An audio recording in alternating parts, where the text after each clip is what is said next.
నాయనమ్మ ఎందుకని అందరూ నాయనమ్మ గొప్ప అమ్మమ్మ గొప్ప అని అడుగుతున్నారు. అవునా? అవును, ఈ మధ్య స్క్రిప్ట్లు కూడా పెడుతున్నారు.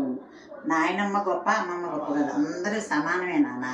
ఎట్లా అంటే నాయనమ్మ కోపుకుందనుకో నాయనమ్మ చూసుకుంటుంది, అమ్మమ్మ కోపుకుందనుకో అమ్మమ్మ చూసుకుంటుంది పిల్లల్ని. ఎవరు కోపుకుంటే వాళ్ళు, ఎవరు అందుబాటులో ఉంటే వాళ్ళు చూసుకుంటారు.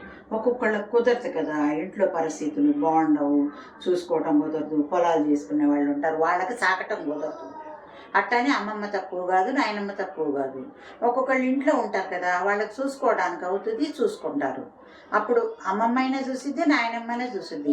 ఎవరైనా బాధ్యత తీసుకొని బాధ్యత ఉన్నవాళ్ళు పిల్లలకి ఏ పడితే అవి పెట్టకుండా ఉంటారు. వాళ్ళు అరుస్తారు, పిల్లల్ని చదువుకోకపోతే అరుస్తారు, ఏదైనా తినకూడదు తింటే అరుస్తారు.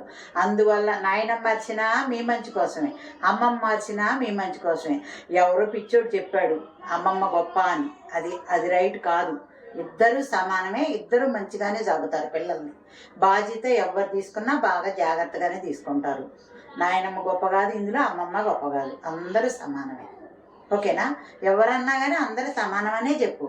నీకు మేమిద్దరం సమానం కదా, అందరూ అంతే నాన్న. అది మా బంగారు తల్లి చెప్పి చూసారు కదా ఫ్రెండ్స్, మీరందరూ కూడా ఇలాంటి పిచ్చి పిచ్చి మాటలు నమ్మి ఒకరిని తక్కువగా ఒకరిని ఎక్కువగా చేసుకోకండి.